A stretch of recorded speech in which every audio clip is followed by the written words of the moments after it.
Hey bonjour, ça peut parfois être mêlant de choisir une polisseuse à bateau. Il y a tellement de choix sur le marché, il y a tellement de technologies. On va essayer de comprendre ça ensemble. On va évaluer les caractéristiques à analyser pour choisir la bonne machine. On y va. Alors, super, aujourd'hui, on va regarder comment choisir une polisseuse. Il y a tellement de produits sur le marché.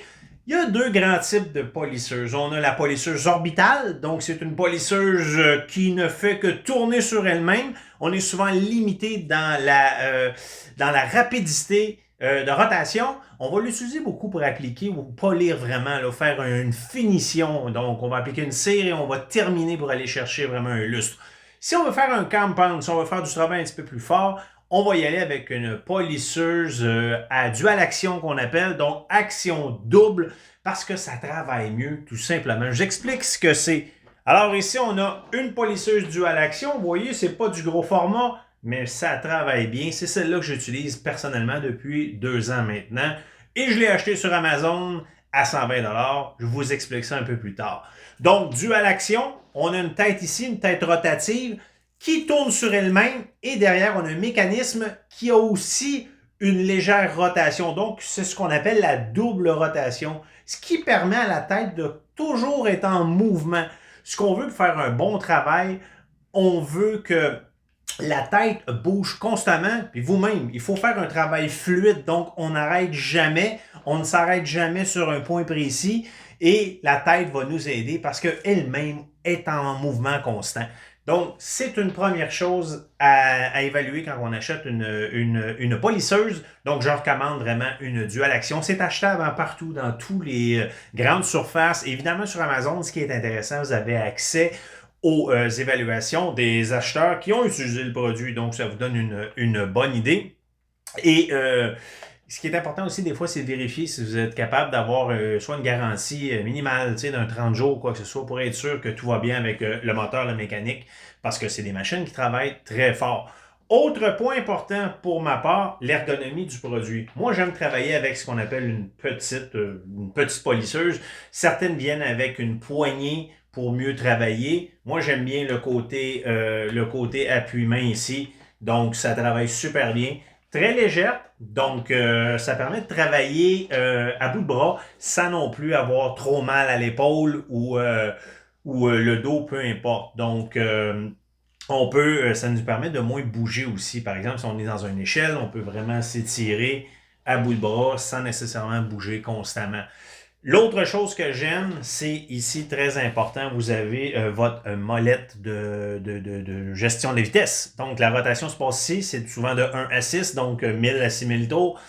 Parce que souvent, on va commencer le travail à basse vitesse, parce qu'on ne veut pas que ça splash partout.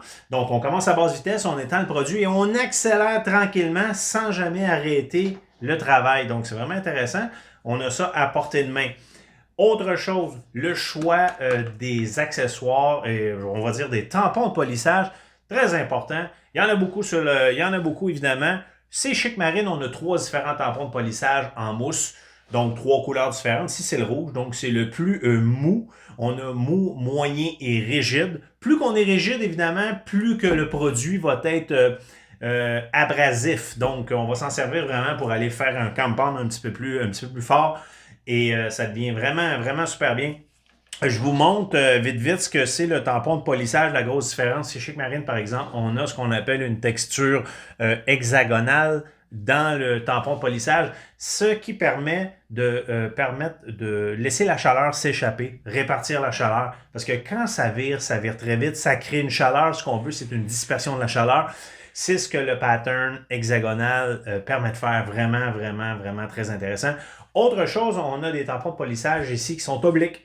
Donc, on a une surface velcro de 6 pouces, mais l'extérieur, on a 7 pouces, ce qui nous permet de travailler encore mieux et sur des plus grandes surfaces à la fois. Alors, on a ça ici, comme on voit, donc tout simplement, on a notre velcro et voilà, on est déjà prêt à partir pour le travail.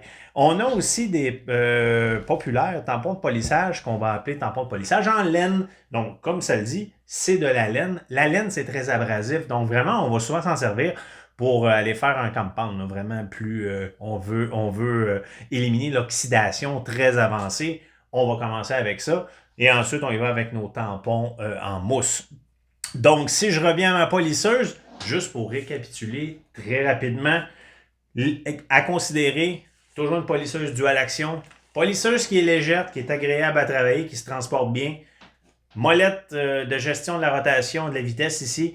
Très important, c'est vraiment le fun quand on peut continuer le travail sans jamais arrêter la machine. Aussi, l'ergonomie de la machine qui nous permet, vous la prenez à vos mains, vous voyez ce que ça vous donne comme confort.